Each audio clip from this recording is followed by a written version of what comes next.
চ্যানেলে নতুন হয়ে থাকলে চ্যানেলটা অবশ্যই সাবস্ক্রাইব করে দিও আর পাশে থাকা বেল আইকনটা প্রেস করে দিও যাতে আমার ভিডিও সবার আগে তোমার কাছে পৌঁছে যায়। আজকে আমি করে দেখাবো সুজির নরম তুলতুলে ল্যাংচার রেসিপি। তো চলো দেখে নেওয়া যাক। এর জন্য প্রথমে আমি কড়াইটা গরম করে কড়াইয়ে দিয়ে দিয়েছি ঘি। কিছুটা পরিমাণে আমি ঘি দিলাম। এখানে ঘিটা গলা পর্যন্ত ওয়েট করতে হবে। এরপর ঘিটা গলে এলে আমি দিয়ে দিলাম এখানে 1 কাপ আর হাফ কাপ অর্থাৎ 1.5 কাপ মতো সুজি। এই সুজিটা এখানে প্রধান উপকরণ এই মিষ্টি তৈরির। তো সুজিটা একটু ভেজে নেব, খুব লাল লাল করে ভাজবো না। এই যে দেখো এতটা পরিমাণে আমি ভেজে নিয়েছি। এরপর এই সুজিটাকে আমি সুজিটার উপর দিয়ে দিলাম দুধ। এখানে বড় গ্লাসের 1 গ্লাস দুধ নিয়েছি, সেটাকে অল্প অল্প করে আমি দিয়ে দেব। তোমরা এখানে চাইলে মিল্ক পাউডার গুলেও ব্যবহার করতে পারো, আমি এখানে গরুর দুধ ব্যবহার করেছি।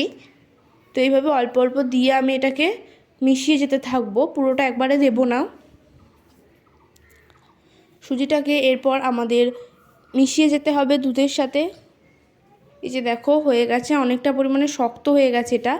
এরপর এটাকে আমি নামিয়ে নেব। নামিয়ে নেওয়ার পর দিয়ে দিলাম 1 চামচ মতো ময়দা, দিয়ে দিলাম 1 চামচ মতো গুঁড়ো দুধ, আর এখানে খুবই অল্প পরিমাণে একদম সামান্য পরিমাণে দিলাম একটু বেকিং সোডা। এটার ফলে কিন্তু মিষ্টিটা অনেক নরম হবে। এরপর দিয়ে দিলাম এলাচ। এলাচটা পুরোটা দিইনি, এলাচের বীজগুলো আমি এখানে দিয়েছি, যার ফলে গন্ধটা কিন্তু খুব সুন্দর আসবে। এরপর মেখে নেব। যদি মনে হয় যে অনেকটা শক্ত হয়ে গেছে, যেহেতু সুজি রাখার পরে অনেকটা শক্ত হয়ে যায়, তো শক্ত হয়ে গেলে এইভাবে অল্প অল্প দুধ দিয়ে জিনিসটাকে মেখে নিতে হবে। খুব ভালোভাবে মেখে নিতে হবে এটাকে। তো এই যে দেখো এরকম একটা বড় ডো করে নিয়েছি। আর এরপর একটু ঘি দিয়ে দিলাম 1 চামচ। ঠিক যেমন আটা বা ময়দা মাখে সেরকমভাবে আমাদের মেখে নিতে হবে। এরপর এটা থেকে আমি এইভাবে লেচি কেটে নেব। খুব বেশি বড় বড় লেচি কাটবো না, যেরকম সাইজের ল্যাংচা চাই সেরকম সাইজেরই লেচি কাটবো। এরপর এটাকে আমি শেপ দিয়ে নেব ল্যাংচার। তো এই যে দেখো হাতের সাহায্যে এইভাবে গোল ঘুরিয়ে ঘুরিয়ে শেপ দিয়ে নিচ্ছি।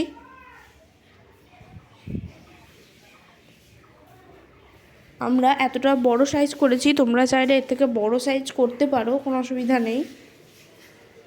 এভাবেই প্রত্যেকটা ল্যাংচার শেপ দিয়ে নেব।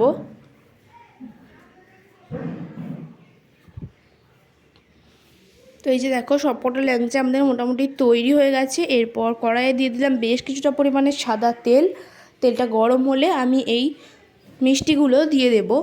খুব ভালোভাবে একদম লাল লাল করে ভেজে নিতে হবে, যেহেতু ল্যাংচা কতটা লাল হয় তোমরা দেখেছো, সেরকমভাবে আমাদের ভাজতে হবে। এটা ভাজা হোক, ওদিকে আমরা তৈরি করে নেব রস।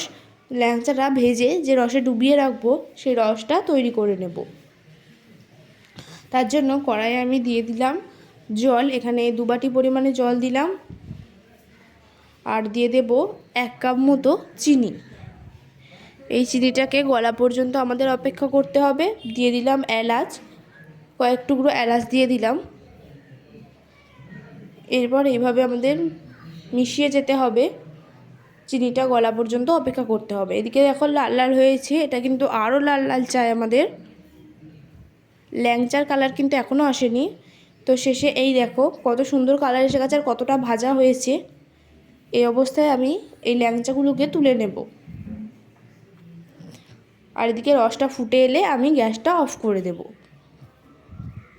এই যে দেখো ল্যাংচা ভাজা আমাদের সবকটা ল্যাংচাই কমপ্লিট হয়ে গেছে ভাজা। এরপর গ্যাস না জ্বালিয়ে গরম রসে আমি প্রথমে ল্যাংচাগুলোকে ছেড়ে দেব। তারপর ল্যাংচাগুলোকে ছেড়ে দেওয়ার পর আমি গ্যাসটা জ্বালিয়ে নেব। বেশিক্ষণ নয়, মোটামুটি 2 থেকে 3 মিনিট এটাকে রাখতে হবে এইভাবে। আর এটা ফুটতে দিতে পর্যন্ত অপেক্ষা করতে হবে। 2 থেকে 3 মিনিটের মধ্যে এটা কিন্তু ফুটে আসবে।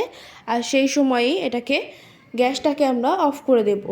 খুব বেশিক্ষণ রাখলে কিন্তু এটা ফেটে যেতে পারে, তাই খুব বেশিক্ষণ রাখবো না। আর এটাকে চাপা দিয়ে এরপর 1 ঘন্টা রেখে দেব এইভাবেই। তো 1 ঘন্টা পর এই যে দেখো কতটা নরম হয়েছে, আমি তোমাদের দেখাচ্ছি।